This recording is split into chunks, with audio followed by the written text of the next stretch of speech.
All right, folks, start heading back, taking your seats if you're going to want to watch the panel. We're going to get it started in about 2 minutes. Come on up, have a seat. Have a seat here. Yeah. So the moderator's been sitting. If you'd like, that's fine. I'll just, I'll get everyone to shut up and sit down. I was there to chat.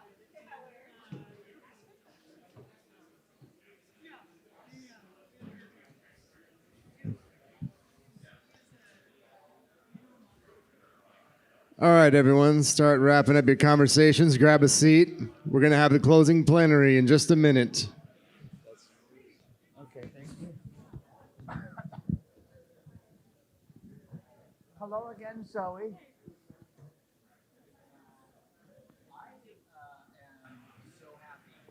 Okay, so.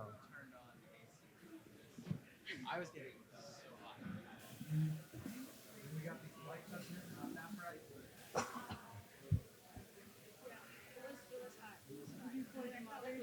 So I'm going to have to do this with my glasses off, otherwise I won't be able to read. So if you're trying to get my attention, you may have to. I'm a bifocal failure, so. I can promise I won't try to pay attention. I'm going to say a little and it'll be fun. I'm going to let you guys talk. So what I'm going to do is I'm going to first ask everybody to just talk a little bit about themselves and how they'd be willing to help this community, just very briefly. Then that will happen. Then I'm going to ask each of you to talk about a case, a real life example. Try to sort of bring people in, because I think things have been a bit too theoretical, up in the clouds. And then we'll go around another time, probably on how you think this could connect to this sort of internet crypto platform, whatever community. I feel there hasn't been enough employee ownership in this discussion, so maybe we can inject it, and then whatever you want. Does that sound okay? Okay. And okay. Now I'm happy I wear a lot of layers now with whatever's blowing on us. Okay. Okay. Hi, everybody. Welcome. I'm Joseph Blasi from the Institute for the Study of Employee Ownership and Profit Sharing at Rutgers University, and pleased to welcome Natalie Edwards, Managing Director of APIS and Heritage, Tyler Morey, co-founder and chair of Upside Cooperative, Dr. Corey Rosen on the screen, founder of the National Center for Employee Ownership, and Zoe Schlag, partner and co-founder of Common Trust. So we're going to get right into it. At first, I'd like to ask everybody from the panel to just take a minute and tell us a little bit about yourselves and your organization, how you got there, and what you would be willing to do in terms of helping this crowd. Natalie. So I'm going to try to do it's very nice to meet everybody. A little louder. It's very nice to meet everybody. Microphone check 1, 2, what is this? I'm very aware that we are standing between you guys and drinks. I'm going to try, I know I will fail, to be brief and do it in a minute. So my background is I started, I was a lawyer by training, then I was at Citibank, I was a managing director there, and I had the good fortune of running into Melissa Hoover with the Democracy at Work Institute and Todd Leverett, who was one of the co-founders of APIS and Heritage, and it changed my life. Can I say that? Is that too cheesy? I don't know. So it changed my life. When I first met them, actually, I had no intention of joining them. I just was like, I don't know what this is. Of course, I work for a finance institution, so I'm more than familiar with stocks and bonds and all that things. But then they just told me some really disturbing stuff, you guys, like 65/75% of Black and Latinos retire with $0 in their bank accounts, no retirement assets whatsoever.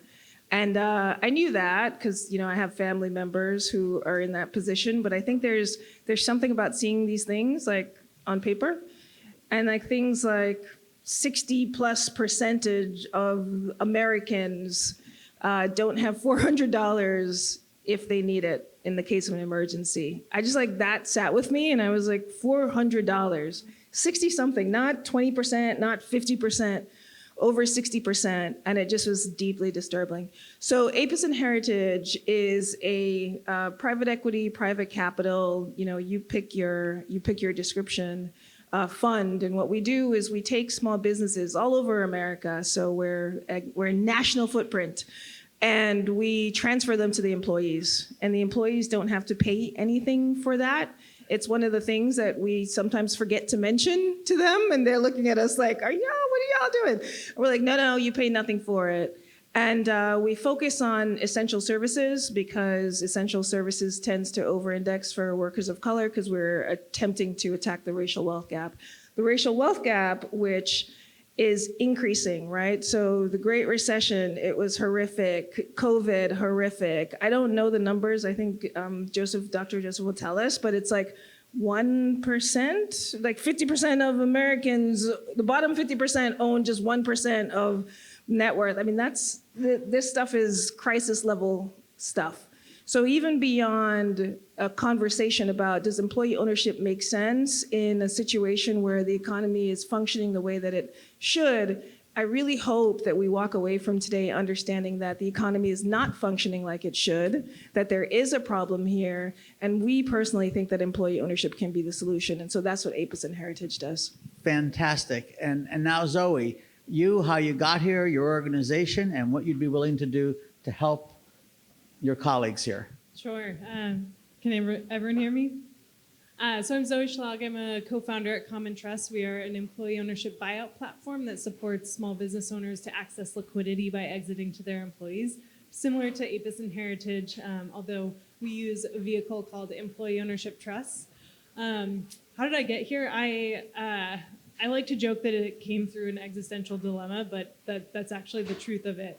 I've been in the impact investing world for over a decade at this point, and back in 2017, 2018, I was running an early stage impact fund. We were investing in all of these impact companies that were building great impact products for the world. And as someone who was really interested in solutions to address rising wealth inequality, I kept asking myself, okay, well, let's run this through its logical success case. These companies scale these products to impact people's lives, go on to exit. Given who sits on the cap table, net, is this impact company going to make wealth inequality better or worse? So I kept looking at that question, then eventually decided if I want to answer this question, I'm really going to have to look at ownership as a theory of change. So that is what kind of brought me to this world of shared ownership. Back in 2020 or so, did a deep dive across all different types of shared ownership across all asset classes, and eventually got really interested in employee ownership, primarily because of the opportunity. For folks who know this space well, it's 3 in 5 small businesses that are going to seek a sale over the next decade. So when I look at that, I think that is one of our biggest opportunities to actually course correct on rising wealth inequality and really reshape the ownership landscape here in the US. So that's what brought me here to this place, and what can I offer this community? Like I mentioned, we use a unique vehicle called an employee ownership trust, also known as a purpose trust, which was a very esoteric corner of the legal universe up until Patagonia sold to a purpose trust 2 years ago. But one of the things about purpose trusts is they're incredibly customizable. So while we use them for employee ownership, they can actually be used as a legal vehicle for multiple types of shared ownership structures. So we can get into that in a bit. Fantastic. And we're going to get into some examples of cases. But Tyler, let's hear from you. Yeah, me. Everybody, I'm Tyler Morey. I don't deserve to be here with all these people. Background's actually in finance. I did valuation, specialized in complex financial instruments, became a co-op nerd, started a company about 2 years ago. Upside Cooperative, essentially, which, I don't know, I think all of us have the hardest time trying to talk about what we actually do, but maybe that's just me. Upside Cooperative is essentially the platform cooperative for everybody. What we do is we work with traditional C Corp tech companies as essentially a cooperative supplement to them, which allows them to easily distribute and leverage their equity to incentivize and to create community with their consumers or generally any stakeholder.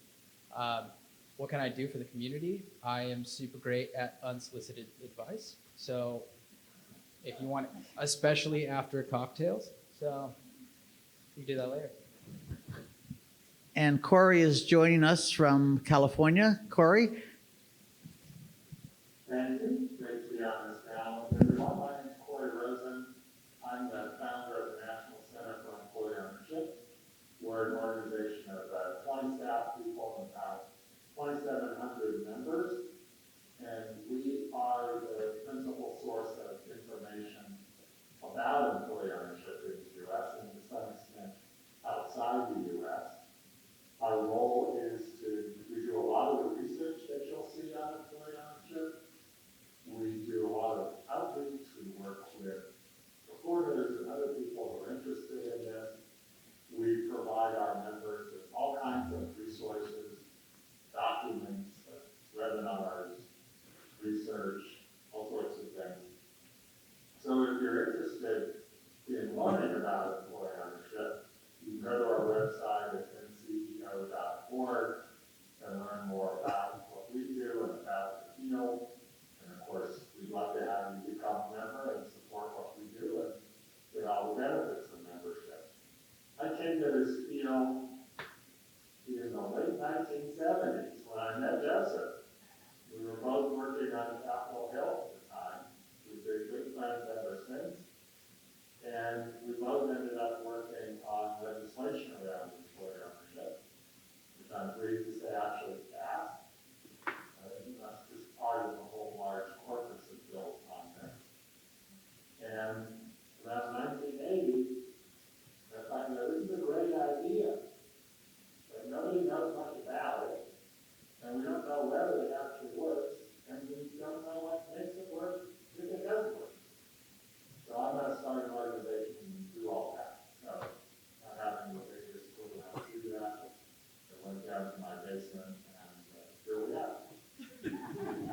Wonderful. Thank you. Thank you, Corey. And as a member of the panel, I'll just give my 30-second. The Institute for the Study of Employee Ownership and Profit Sharing at Rutgers aims to be the leading academic institute that studies everything from pure worker cooperatives to ESOPs, EOTs, to grants of restricted stock units to Google employees, equity compensation. Our focus is on finding empirical data sets and crunching them to death, figuring out what these big data sets can tell us.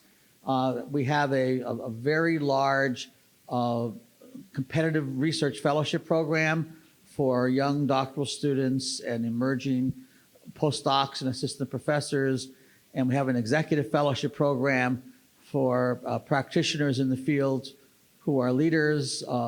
Melissa Hoover, one of our new senior fellows, is here, and everybody knows Melissa. And then we do policy analysis. But now let's go to the next question for members of the panel. Can you tell us about one case that you think might galvanize a lot of your messages? Maybe sort of 2 minutes per case. So let's go to Natalie. Cool, perfect, works out well. So we've done 2 investments to date. We've got a, don't ask me our list because it just makes me think, oh, October, November, December, here we go. They happen to happen basically on the same weekend. That was unplanned and a very awkward weekend for me. So we closed them, like one of them technically closed on the Friday and the other one technically closed on the Monday morning, but we were pushing. So one of them is a wet utilities operator in Denver, Colorado, Arvada, called Apex. And Apex basically takes, their pipes that lead from your house to that connect with the city kind of infrastructure and sewage, what have yous. And they'll come in and they will, drill and replace it. And one of the great things about them was they were such good quality that people would come home and then not realize that they had been there. So they would get all these complaints. And then they had to start taking pictures like, no, we we're there. Here's the proof, and it just looks fantastic. And so they were, it was a husband and wife team. I think a lot of you guys know small businesses, or really most of them are family run. And the daughter worked there, the son worked there. I got to speed this story up. So we invest in them, and they had been trying to get a Denver Water project where Denver Water has to replace, I think it's 60,000 lead pipes. We can talk separately about what that means for communities with 60,000 lead pipes, but they're working on it. And so we're sitting there with them, really Phil Reeves, who's one of the co-founders, and Michael Brownrigg, who's another co-founder, sitting with them and trying to like sharpen the pencils and have the discussions. And we're bringing a kind of a lens, which is a longer term lens. And that's the beauty of employee ownership, is most companies, even the big ones, maybe especially the big ones nowadays, are kind of focused on the what happened this quarter, what happened next year. With employee ownership, really it can run into perpetuity. And so once you change that lens, you start to make decisions in different ways. And they really sat and thought about this Denver Water bid, knew all along that it was an opportunity, but now we're feeling like they were positioned to take that risk on in a different way. And it was such a great conversation between, the GM and this person and the estimator and everyone just kind of sitting in the room, which that's what employee ownership is about. It's about the employee voice, right? And how that voice leads to value and how that value gets back into the employee base, virtuous circle. And they won it. So they became one of the 3 winners of that particular Denver Water bid. It comes up, every number of years, and it led, wait for it, to them almost doubling their revenues. So they went from, don't quote me on the numbers because I'll get in trouble, but basically like 10 million to about 18 million. And if that's not a story to tell, I don't know what is. So that made me very, really happy. And where did you get the credit from for them to buy their own company?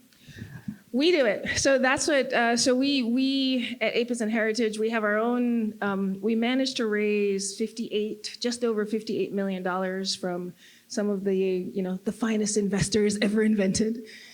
So I won't list them because I don't want to get in trouble by leaving someone off, but it's on our website, and they really are great. They're sort of a combination of foundations and high net worth individuals and mission-driven catalytic investors. And so we will show up with our slug.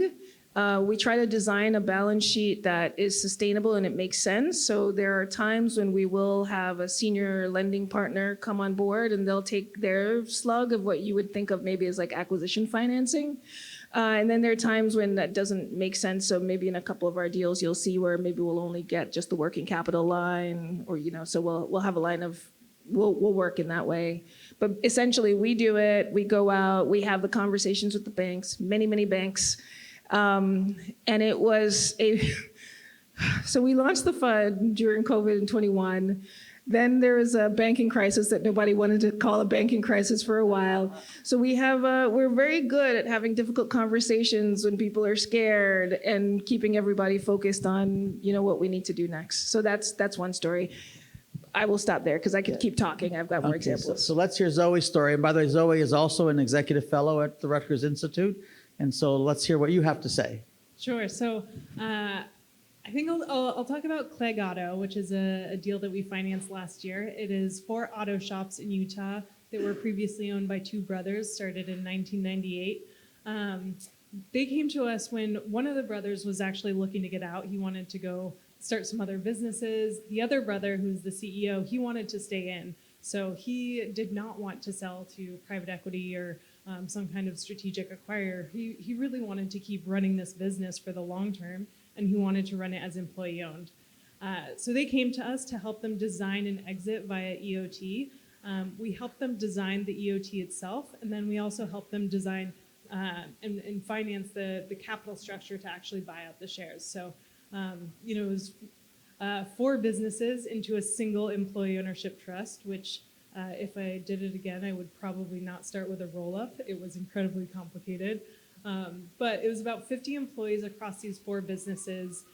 For all of the deals that we do, we design a programmable cash flow waterfall. So this allocates how cash is distributed to whom in what order. So that's one of the things that we looked at to ensure that the employees were actually getting meaningful profit sharing out year over year and starting in year one to ensure that they could actually start to materially feel the benefits of employee ownership alongside the actual structure. This deal, let's see, they transacted in August of last year, and I mean, they've had some really impressive results since converting. They've been around as an employee-owned business for about a year at this point, and they had their highest customer service ratings in 30 years of customer history, 20 years of customer history.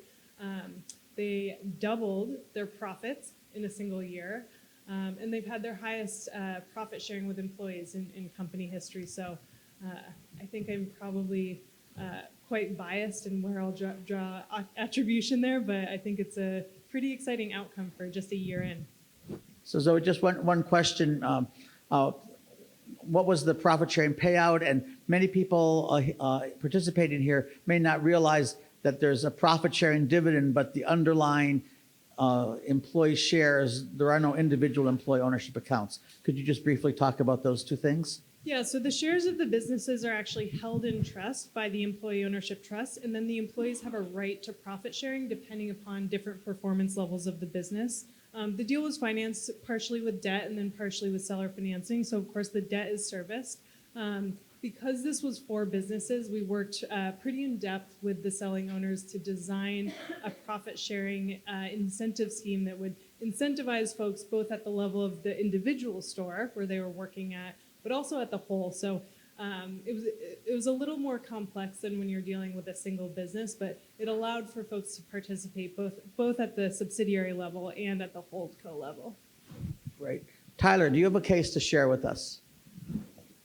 Case studies, that's a loose term. So I'm going to do this. I'm going to break the pattern a little. I'm not going to talk about employee ownership. I'm going to talk about stakeholder ownership generally.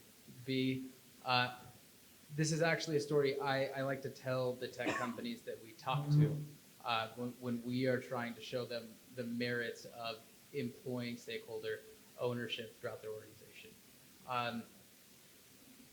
I assume a lot of people, hopefully, remember Jet.com, the flash in the pan that was acquired by Walmart, because they went from zero to I think they sold for $2.6 billion to Walmart in 2 years. The interesting story here, though, is not necessarily about that, but how they got there. And and also don't quote me on this one because I read it in an article one time and I can't find it again. But the original idea for what was called the Jet Insiders Program, or the Jet.com Insiders Program, was to do a share for a share. Their idea was when you refer someone to sign up for Jet.com to get an account, you could get a share in Jet.com, the startup. They obviously didn't have Yev to tell them that that's possible, so they didn't know that. It turned into a program where they had, if you referred someone, you got a year for free, but the top 10 referrers would get stock in the company. And they did it roundabouts through an advisor option grant. But the point being that they put this out into the world. The stories that were picked up were all about Eric Martin. Eric Martin was the one who won. He, at exit 2 years later, he made $20 million off of his shares in Jet.com. He spent $18,000 of his own money on Google ads and things like that to get signups for Jet.com.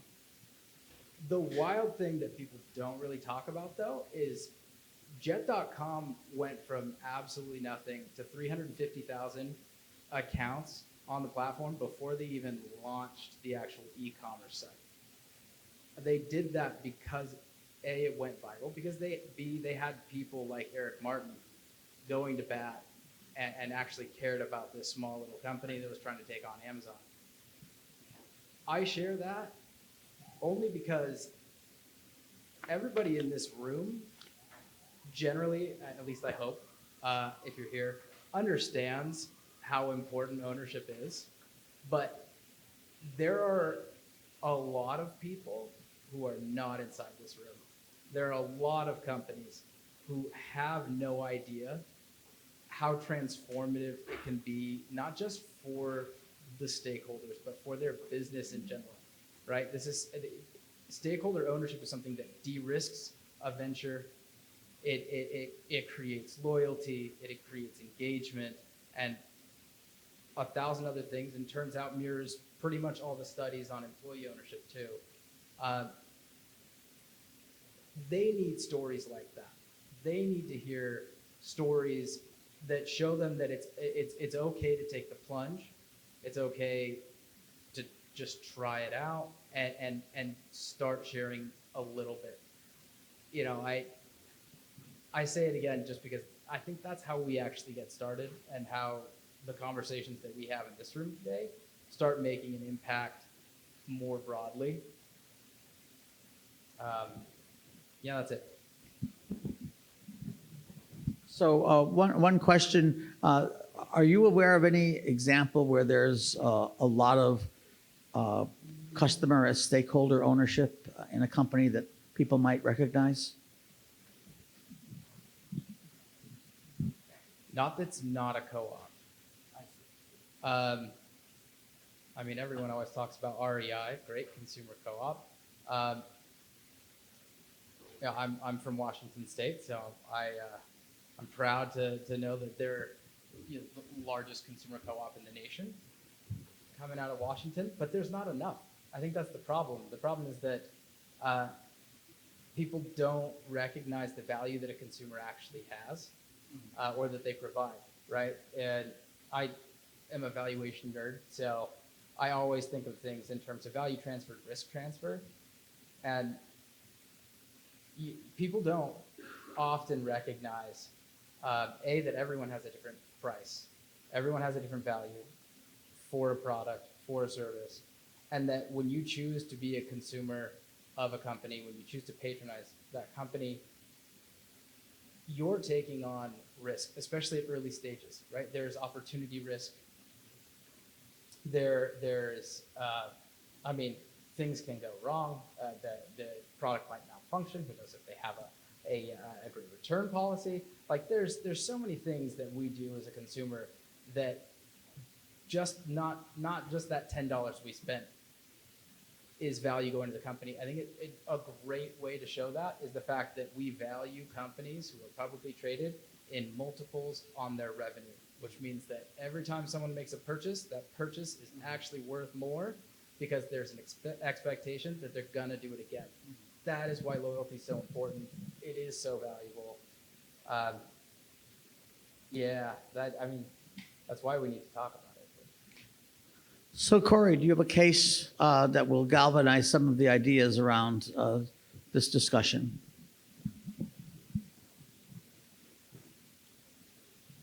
We need your audio, Corey. Okay. That I can think of because it's a long career and I've known a lot of extraordinary companies. So let me just talk about the one that I learned most recently about at our fall forum in Beyster, a company called Lifecycle Commercial Services. This company started in ESOP in 2014.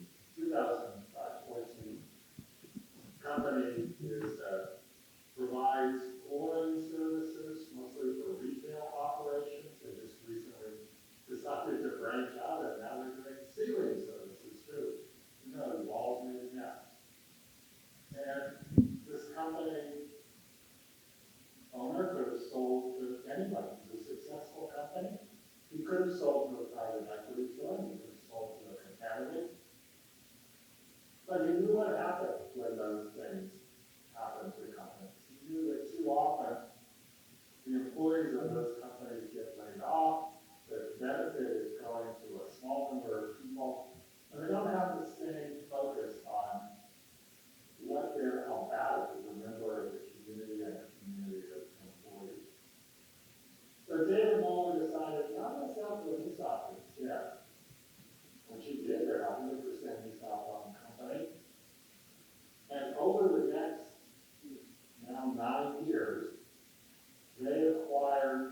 additional amount of money to do something that might help their mental wellness, join a gym, take a vacation, whatever.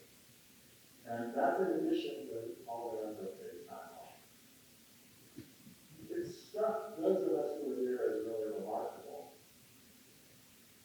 because it embodies what I think employee ownership is about, and I think that is best. It's not just a company that's provided stable employment for people, and obviously an extraordinarily good retirement benefit, but it also treats people, by putting people first and caring about them. And by the way, David said, the company is doing really well and really well because its employees are so loyal and so hardworking. Thank you, Corey. Corey, have you seen the ESOP concept, work in very large companies? Sure, we just put out our employee ownership 100. If you Google it, just look for the employee ownership 100. The largest 100 companies owned by employee stock ownership plan in the U.S. The smallest company on that list has 1,400 employees. The largest company, Public Supermarket, has 250,000 employees. 7 of the 15 largest engineering companies in the U.S. are employee-owned. And I can't help but mention what their former CEO told our annual conference in the spring. He said, in Burger McDonald's, one of the nation's largest engineering companies, we don't create any billionaires. But for every billionaire we don't create, we create 1,000 millionaires. That encapsulates employee ownership better than anything I've ever heard. All three of the largest contractors with USAID, 100% employee owned, and many of the largest supermarket chains in the U.S. are employee owned. So it works for every industry. It works for the 20 employee hardware store to the $250,000 supermarket and everything in between. Well, thank you, Corey. So I'm going to put out one more question on the table, and then we'll get some comments and then open it up for questions and discussion.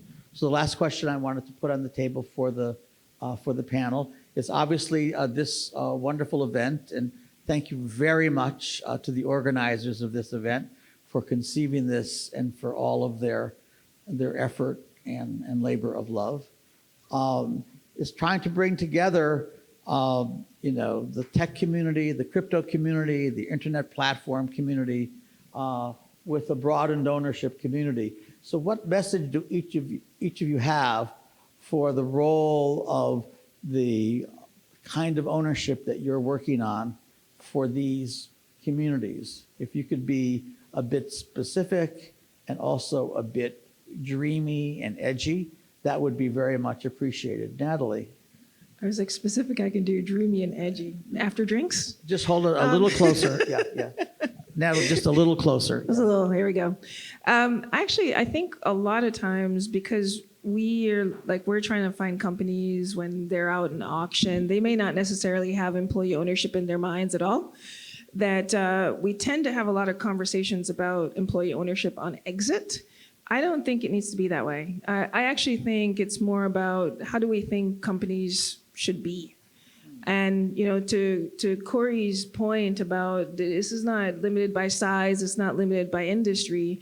It's what kind of relationship do you want to have with your employees? How do you want to extract the real value from them, which is their know-how, their experience, what they're seeing on the ground, and to have something which you do all the time with management team and the upper echelons just happen broader and wider.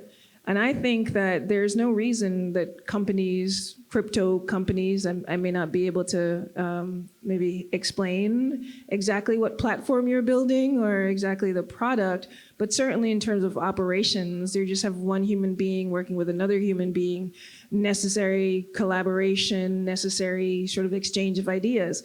And employee ownership is a vehicle for increasing that over time and in ways which are sustainable. It makes people feel better Like one of the surprising things about my being in the space, I'm not saying it didn't happen when I was an MD at Citi, but it certainly has happened, I think, with a significantly greater frequency, is that people cry. They cry a lot because it matters to them. Like their employees matter to them. They feel like their family. We can talk about whether that's appropriate or not, but there's a feeling there. And I think that people matter in employee-owned organizations, and they should be employee-owned from the beginning. I don't know how dreamy that is, but to me, it's pretty obvious. Zoe? This is Thanks, a hard- Natalie. This is a hard question. Hold it closer, please. Sure. So I think the thing that I want to talk about is thinking about ownership beyond just stakeholders, which is one of the unique things that we are able to look at with Perpetual Purpose Trust, the vehicle that we use. A lot of the folks who we work with, they will come to us through the door of employee ownership because it is a concept that they understand. And in the process, they'll end up with something that's actually much wider and much more expansive in terms of how they think of impact. And I'll explain this in a little bit more specifics. A purpose trust is a trust that will hold company shares on behalf of a specific purpose. So when we tailor that towards employee ownership, it will have some kind of purpose around employee ownership. However, once folks realize how customizable this particular vehicle is, they will want to actually include additional purposes beyond just employee ownership. So they may have organic practices at their firm that they want to make sure are going to be protected now and long into the future. So they will code those types of principles directly into the trust. We're also working with another business right now that's a second chance employer. And for the owner of that business, they said, the reason we have said no to all of these private equity firms is we are afraid they are going to get rid of this practice that has been the foundation of our company as soon as we're gone. So you can actually put those purposes and those causes directly into the trust as an ownership principle that will be protected, which is kind of expanding our imagination beyond just stakeholder ownership to particular causes and purposes and missions. Great. I mean, Tyler. I want to piggyback off that. That is the thing that catalyzes what makes stakeholder ownership so great. Like when there is a central cause that people care about, that they share, and then when you layer on levels of control and levels of economics onto that is when you get something that is truly powerful. You wanted edgy? Edgy. Minimum wage was a terrible idea. We definitely missed the opportunity to do minimum equity compensation instead. That's it. That's super edgy. Corey, what do you have to say to this community here? Ownership matters, and it's great that this conference is being held and talking about that. I think that a lot of the difficulties we're having in this country and around the world can be traced to the way ownership has been owned and divided, and increasingly divided amongst a very small number of people. People feel that the system is essentially unfair because it is, and they don't trust politicians, they don't trust companies, and increasingly, sadly, they don't trust one another. And unless we can help to restore that sense of fairness and social trust, I fear that we are, as a society, in deep trouble. Okay, well, now I think it's a good time to have some questions, please. Could you please, before you ask a question, say who you are and what organization you're from? Hey everyone, my name is Todd Youngblood. I'm from Streetwell. I'm a former founder, not at Streetwell, but I'm a former founder who was really interested in kind of broad-based ownership. The panel says adding ownership to stakeholders at all stages of the firm life cycle, but I think all of you represent kind of the exit strategy for owners. I'm really curious about that beginning stage because as a former founder who gave lawyers half of our bootstrapping money to figure out employee ownership, it tanked us. And there's a really significant challenge for the people who want to share ownership. It's just like we heard with crypto, it's like the regulation basically makes it not a viable strategy. And even looking at more traditional structures, it makes it really, really hard. So what advice would you have for people who are looking to grow that broad base of ownership from the get-go, and not so much as an exit strategy where the majority of value has already been created, but they want to include that broad base from instantiation?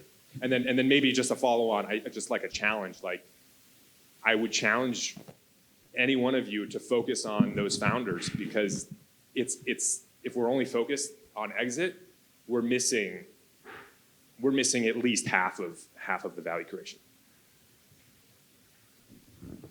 You want to take this one? You guys want me to talk about it? I can follow up. Well, I'm going to say, first of all, I don't care about exit. I mean, everyone cares about it.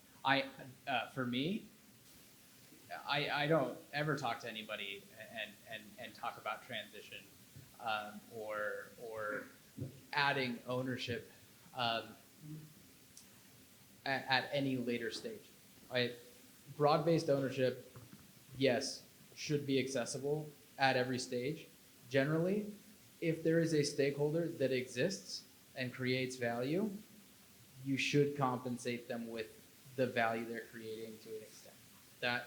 That is how we create more incentive-aligned economies, companies, and I mean, to be, I guess, more tangible about that,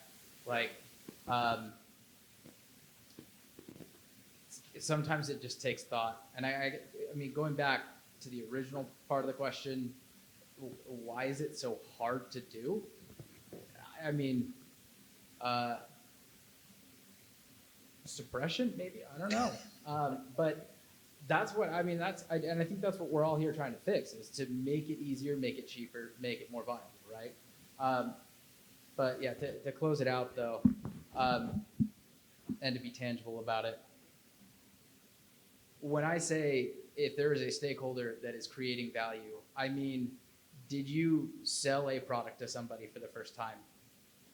That person is so incredibly important to your organization. That first purchase means everything. It as a founder, I can tell you that purchases 2, 3, 4, 5, 6, and the rest of them all said, well, who else has used it, right? That first person to take that plunge creates immense value for somebody who is selling something they haven't sold before. There's an opportunity, right? Do you have an employee? Immediately, we should be giving everybody equity, right? I can piggyback on that one briefly. So you're right. A lot of us are focused on businesses exiting into employee ownership, and candidly, part of the reason that we chose that is because it is easier to do, and there's a massive opportunity coming with the turnover of small businesses. That said, I'm 100% on board with companies starting out with this structure, because I think that's where you actually get the gains much earlier as opposed to at the end of the life cycle. There are a couple challenges though. Is it technically feasible? Yes. Is it incredibly expensive? Yes. And then there's also the social challenge, which is depending on how you're going to finance your business, if you're going to bootstrap, it's much easier to do. And if you can cash flow your company's growth, it's easier to do.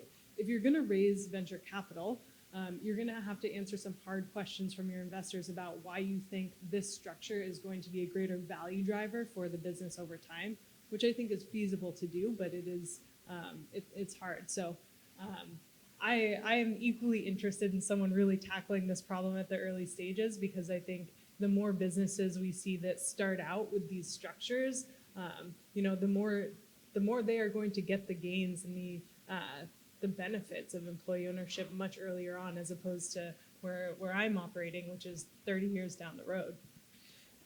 Folks are working on it. So there's, I never remember names, but there's some organization that's working on like legal documents and what that would look like. There's another organization working on like How do you structure the capital stack? So I think people are working on it. This is not a conversation, even as we're focused on our own particular models, that is happening outside of the ecosystem.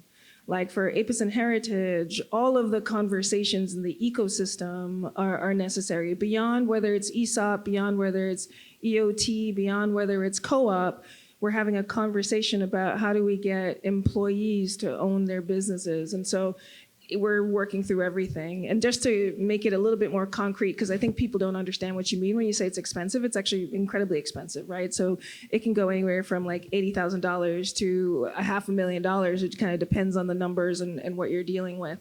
And for a new venture, $80,000 is huge. You've got people out there who maybe they're only taking away at the end of the day, like, you know, like $50,000. That was their total comp, and they got it maybe from a family member. So the numbers are a bit scary, but I think the ecosystem is working on all of the pain points, including the legal document production, the getting more familiarity with processes, working on do we have enough trustees, not enough trustees, all of that. I think it's a conversation which folks are aware of. And so I guess I'm saying, you know, have a little bit of hope and a little bit of time, because the money is coming toward it. And the more people who are interested in it, the more, like if we had a lot of crypto owners in that space working on that in the same way that they're working on, like, you know, key contracts and due diligence processes, if you could take some of those tools and started deploying it in this space as well, I think, well, it's all for the greater good. Corey? Yeah. For startup companies or early stage entrepreneurial companies, there are lots of ways to share ownership cheaply and simply. Really cheaply and really simply. We have publications on our website. There's one called The Decision Maker's Guide to Equity Compensation that walks you through these. But the short story is you can give people stock options, you can give people restricted stock. I find the large majority of companies I've talked to at the early stage, the best approach is something called synthetic equity, where you don't actually have literal share ownership, but you have the economic value of ownership. And most startup technology companies, in fact, share ownership through one of those devices fairly commonly. So this is a problem that's been solved. There's easy ways to do this, practical ways to do this, that will cost you $20,000, $30,000 to get the plan set up. So if you're interested in that, contact me and we can follow. But this is solvable problem. Great. Let's get more questions on the table, please. Thanks. My name's Christian Wilson. I'm an EOT lawyer from Britain over here to find out what's going on in the US. It's been very interesting.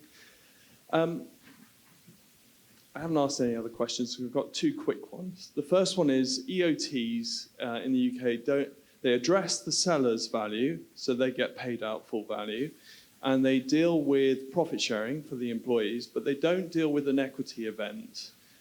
So what Corey was talking about earlier about that value growing in the hands of those individuals is an event. So I wondered, the first question was, to what extent does that absence of equity, is it problematic? And the second question I was just going, which is, early today we heard about the two threats, income inequality and climate inequality. And to what extent does the panel find that employee-owned businesses are paying more attention to the environmental responsibility? Okay. Who wants to go first? I'm not. I can't. I'm not sure I understood the first question. So in most EOTs, there's no capital ring fence for an individual. So if the person leaves the company in an EOT, there's no equity payout to them. Whilst they're an employee, they get to share in the profits, but when they leave, there's nothing for them. Yeah. So to what extent is that problematic? I'm not sure I'd say it's problematic as far as we've seen it. It's this, for the most part, the same in the U.S., where while you're an employee at the EOT-owned business, you have a right to profit sharing, and then once you leave, you no longer do. You can layer in additional tools on top of that, like synthetic equity. You can have a share pool outside the EOT as well. So there are ways to address that if the particular business is looking to incentivize certain performance behaviors in that case. But for the most part, it sounds like it's actually quite similar to how it is in the UK. I was telling someone earlier, because we don't use EOTs, we use ESOPs, but I was telling someone earlier, as a business owner, you really should focus, and maybe it's because I'm used to giving legal advice, focus on where you want to land. Like don't get so fussed about how you'll get there, because we'll figure out the mechanics of what makes sense once you tell us where you want to land.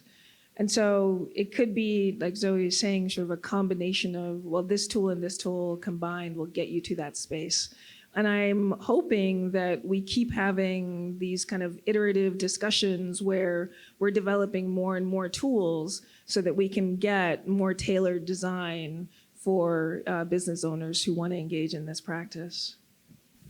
Corey, do you have a view on this? Yeah, I think there's a lot to be said for EOTs, certainly. I do have concern about the issue that you're raising, that the employees don't have an equity stake, because it doesn't address the substantial wealth insecurity that's occurring in this and other countries. And any company can do profit sharing, so it's not novel in that respect. It's novel in that, in theory, the company won't be sold. But I do wonder, and I know this has been raised with respect to the EOTs in the UK, I do wonder if there will be a pressure after that first generation has paid off the acquisition loan, and now the value, once that's paid off in the company, is pretty substantial, and the next generation of employees may say, I know we have this trust thing, but if we sell the company, it's going to be a real windfall for us. Okay, let's get more questions on the table. We didn't even try to answer your second question, did we? Oh, yes, sorry. We have more questions on the table. Go ahead, who wants to comment on the climate issue? Can you remind us what the second question was? Sorry, I've really backseated this now. It was just a question about the two threats coming our way, climate and wealth inequality, and to what extent have you seen that employee ownership has made a difference to companies in their sense of their climate responsibility? I don't think it has. And I couldn't agree with you more that that's an urgent issue. On the other hand, let's be careful about not burdening employee ownership companies with expectations to be everything. They are solving one problem, good for them. And let's not be too critical if they're not solving every problem. And I see that a lot, of people saying, oh, well, they're not doing this or they're not doing that. I will make just a brief comment. Corey and I have been disagreeing since he was on the Senate side and I was on the House side as a legislative assistant 50 years ago. But two things. First of all, there is a merger, this may happen in the OT area, of ESOPs with the B Corporation movement, and that's growing, and that's the place where this is real. And then secondly, we have some researchers at our institute who didn't expect to find this, but found that employees who report that their companies are more respectful of climate in actual really specific practices have closer attachment to their companies and higher motivation. It's kind of a wisdom of the crowd finding. You know, we don't normally think, no. Regular working people don't get all these things and put them in their souls. No, in fact, no, they do. They do. And I'm just going to say that I'm going to end with a story about impact investment and startup equity that I hope you will take away and remember. But let's get another question on the floor. Hi, Please, Ellen.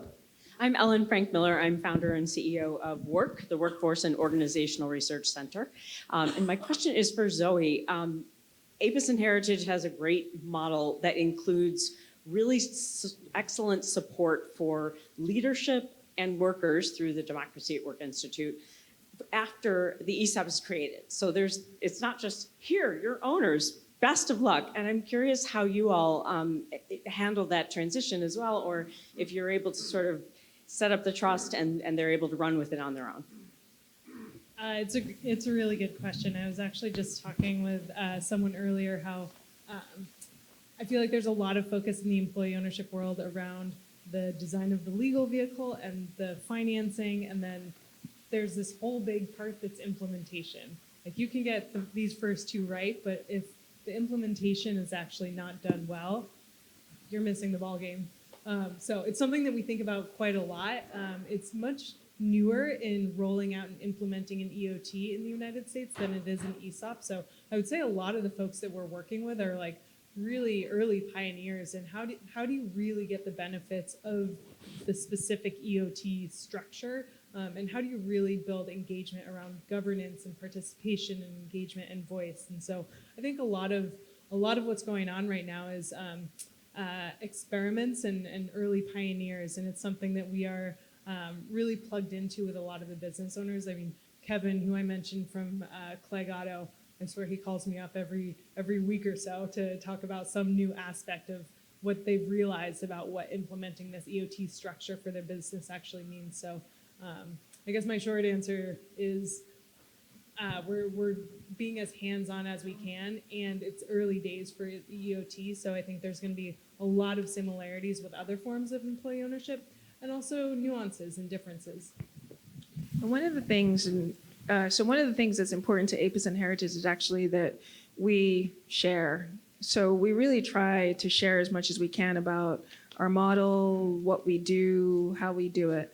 Because for us, you don't get to scale unless you've got everybody kind of understanding what's possible and what's out there. So we take that really seriously. And the question was really speaking to one of the things that we do with the Democracy at Work Institute is we really are trying to develop ownership culture. I think we toss around ownership all the time, like we're all talking about the same thing. I'm not so sure that that's actually the case, and what is it defined as, and how do you measure it, and along the scale of participation, where do you land? And so those are conversations that we have with our portfolio companies, and we have internally all the time as we kind of recognize that it may not be a one size fits all, and that we are in a novel space where elements of it have existed, but maybe not everything all together. And so that's why things like this are exciting for us as we continue to learn. And I will say that Corey's organization, the National Center for Employee Ownership, has lifted up a lot of companies that add employee empowerment, employee participation programs. They have a lot of literature on this. And we have with us today in the audience Praxis consulting firm from Philadelphia that probably does most of the employee participation and empowerment training in the employee ownership community. So let's go to another bunch of questions.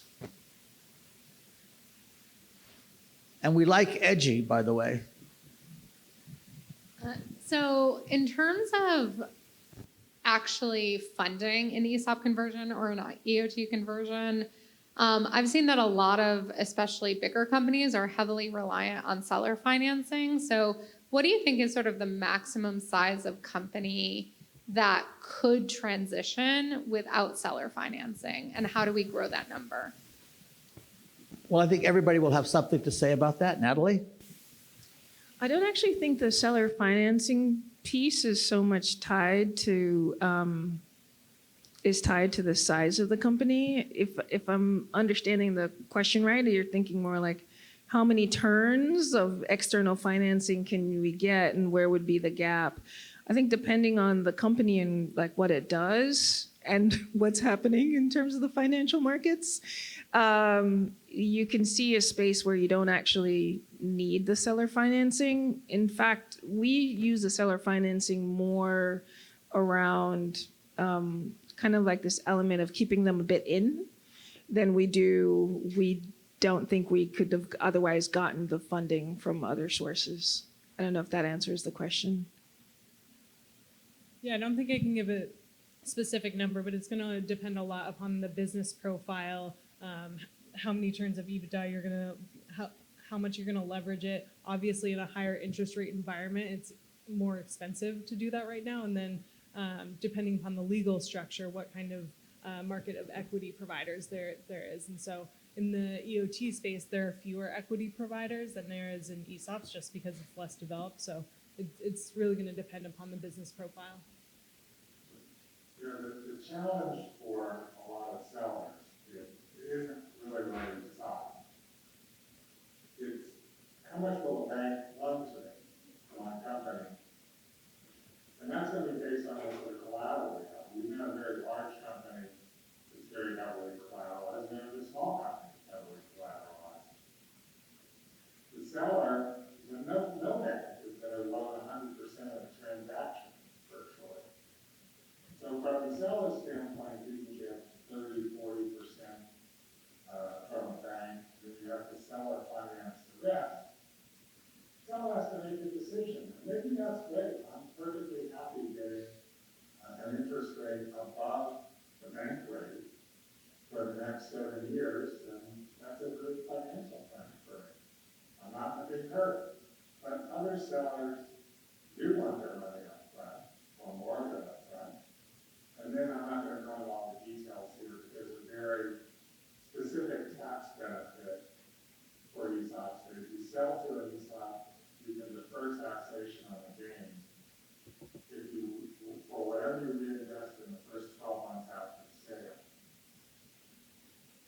Well, I'm getting most of that through a seller note. I can't reinvest all of that in the first 12 months because I'm not getting it in the first 12 months. There are financial products that help get around that concept, but they're fairly expensive. So it would be great, and there is legislation now pending in both houses that would provide a kind of investment company structure similar to small business investment corporations that could provide junior debt in these transactions at more reasonable interest rates that would be backed by the government. It's a very practical proposal, and it's called the Employee Equity Investment Act. So Congressman or Congressman support this. I think it's the next really critical step in moving this idea forward. Okay, let's get some other questions on the table for the panel. There. Hello there. Sorry, mine's not very edgy. I'm quite clear on the structures and the way that the equity is distributed for most of you. But Tyler, for Upside, how does it work? What do you use? Is it an ESOP? Is it an EOT? How's it done? Ambiguous on purpose is the answer. So Upside is actually a hybrid organization, right? So there is a C Corp tech company, right, through which we raised venture capital. Then there is also a cooperative that both work in tandem. The tech company developing software that the cooperative runs on to facilitate the tracking of patronage and everything for any given client company. That is a slightly, we can go in more depth later, but just to be simple with it, company gives equity to the co-op then earns that based off the actions of the community from that company, as they are also members of the co-op. So, okay. Can I ask a question to the audience? Go ahead. If we could pick one company, like you get one shot, and we're going to convert it completely to like full broad-based stakeholder ownership, employees, everybody, who do we pick? That's a really solid one. We got Amazon in the corner. Meta, Apple, X. X, Aetna, Amazon. A lot of Amazon. What was that? Walmart. That's mine. Okay, let's get another question Last question. on the table.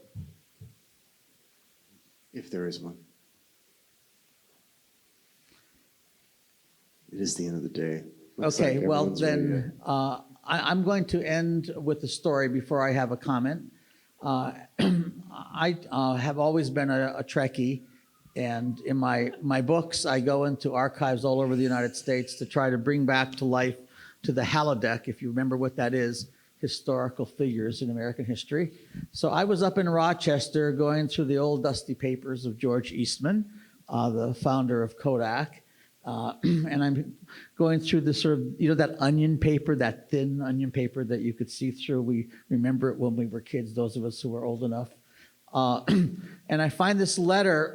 Eastman, by the way, established one of the first stock option plans in a tech company in the early 1900s, a profit sharing plan, employee ownership plans. And I see this letter, and he talked about employee ownership at his shareholder meetings and made sure that the Wall Street Journal and the New York Times covered him talking about it. And so I see a letter now from one of his main investors to George Eastman. And it basically is this: Dear Mr. Eastman, I'm really upset at the amount of stock options and shares that you're granting to Kodak employees.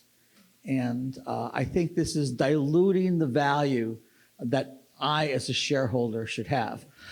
I'm going to paraphrase George Eastman's response to this guy. He said, "You were one of the first investors in Kodak. And there you are, sitting up on your big fat horse farm in New England with the money that my employees made as partners in this business for you. Go to hell." So that's Eastman's story about impact investment. The last part of the story is that a group of Marxist-Leninist optical experts at the core shop for Kodak came to Eastman and said, we want to have total worker self-management of this shop. And Eastman knew that if this shop folded, Kodak would fold. They had become very radicalized. This is around the Bolshevik Revolution. So Eastman said, okay, I'm going to give you a contract to operate this optical shop, total self-management. You continue to have profit share and everything. And by the way, by saying this, it doesn't mean that I don't believe in self-management. But they took the contract, they operated it, and they couldn't manage. This goes to the governance issue this morning. They couldn't manage the shop. And so they came back into Kodak, as workers with employee ownership and profit sharing, but that was covered by the newspapers at the time. Obviously, they covered it as the failure of left-wing ideas. It was a more complicated story. But I just want to end because I think talking about founders, 10 years later, 20 years later, what Martin Smith and Shahed Momand have done to bring us all together will be remembered as pioneering. And their generosity of spirit and their great labor of love, we owe them all a great thank you.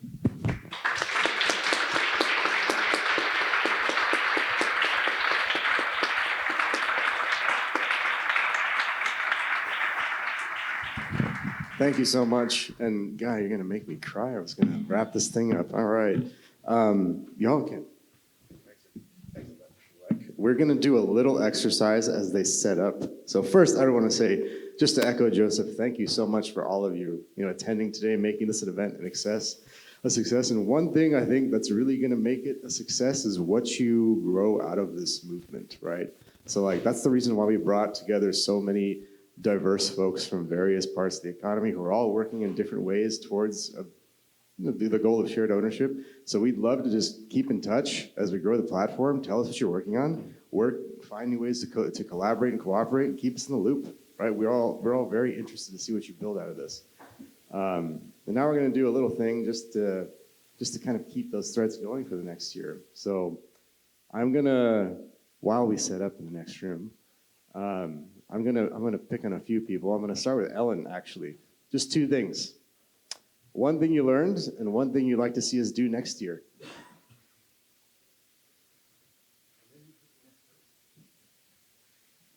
One thing I learned is that blockchain Web3 stuff is even more complicated than I thought, and I have a lot to learn still. One thing I'd like to see next year, I think I'd like to see some of these groupings kind of mixed. So we had panel of folks who were saying things I kind of didn't understand, and it would have been really cool to have someone who I did understand in conversation with them. So like let's put like Zoe with the guys who were talking, you right there, like who were talking about Web3 and blockchain, and really kind of see how that interaction went. Just don't put me on one of those panels. As a founder of a Web3 company, that's good. Also, you have to pick the next person that I walk this over to. So who would you like to nominate? Yeah, oh, that's a good one. Yeah, and one thing you learned, one thing you want to see us do next year. I learned I'm a fish out of the water here because this is out of my usual field. So there's a lot of, I mean, I didn't know anything about, employee ownership and about Web3, so I learned everything. What I would like to see next year, difficult question.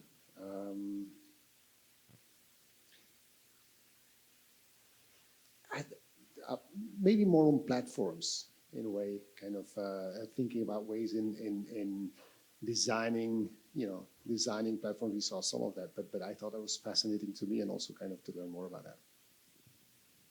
So we should get someone from Amazon Meta or one of those other platforms here next year. Got it. Okay, you pick the next. We'll probably do 3 more of these, and then I think we'll be ready. So pick the next person. David. Come on, to which David? Okay. Sick of me. What did I learn? I learned a lot of stuff. I don't think I can synthesize it yet. I'll tell you what I learned. I'm like a stupid fan of the podcast. Like I listen to every episode 3 times. I think everybody's wicked smart. And well, I learned you're all just human beings in real life, the podcast guests. And what's so interesting. What would I do next year? I would like to, multi-stakeholder cooperative, multi-stakeholder ownership is my jam. And one of the speakers today said, don't go down that avenue because the more you complicate ownership stakes, the harder it gets to do. But I think we're talking about, at least I'm talking about community ownership. So it's like exactly what you want to do. So multi-stakeholder ownership.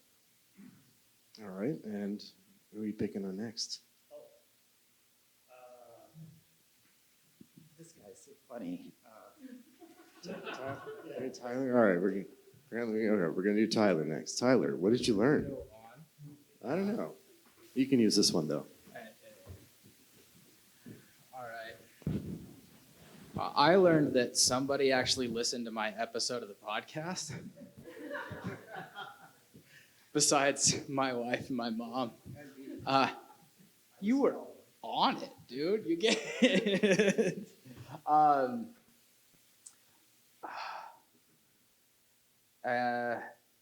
have a lot of things for next year, actually. On I guess a more serious note, because that was not a very that was a cop-out answer.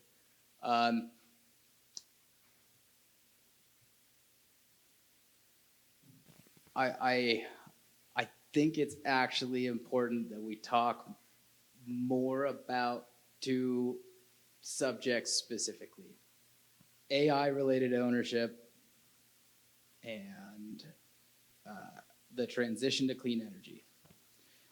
Because if there's 2 things I know that ownership incentives have been distorted and used against the market in the past and have ended up creating most of the problems we have right now, it's how ownership was distorted with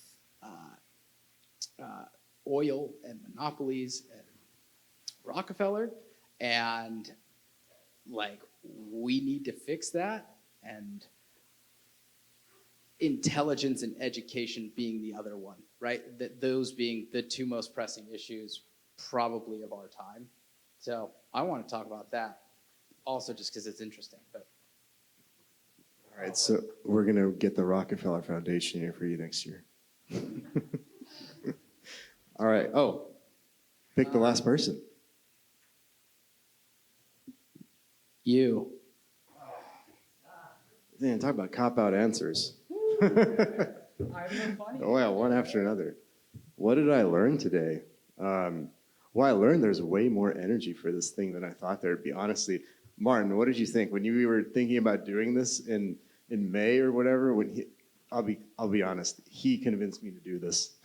I'm not an events guy. This is the first time I've done this. So, but when he told me, I was like, oh, ooh, really? Do you think anyone's going to show up?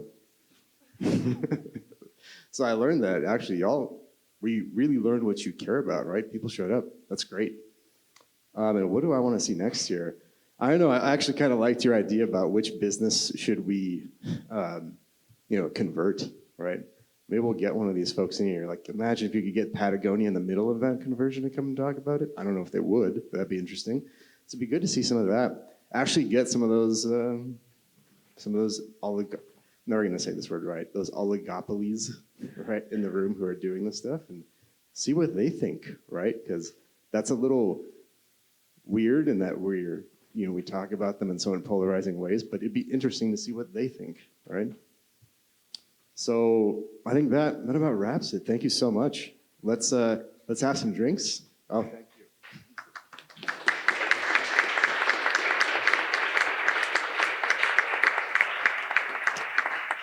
Thanks a lot for coming. I think everything should be ready outside. Grab some drinks, grab some food. Let's hang out for the next 2 hours.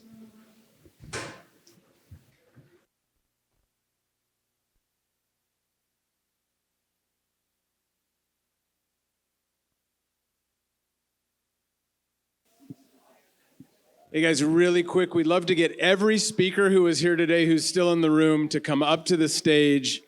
I want to get Jahed and Martin in front of them. So everybody who was on stage today as a speaker, please come up and we're going to get a quick photo.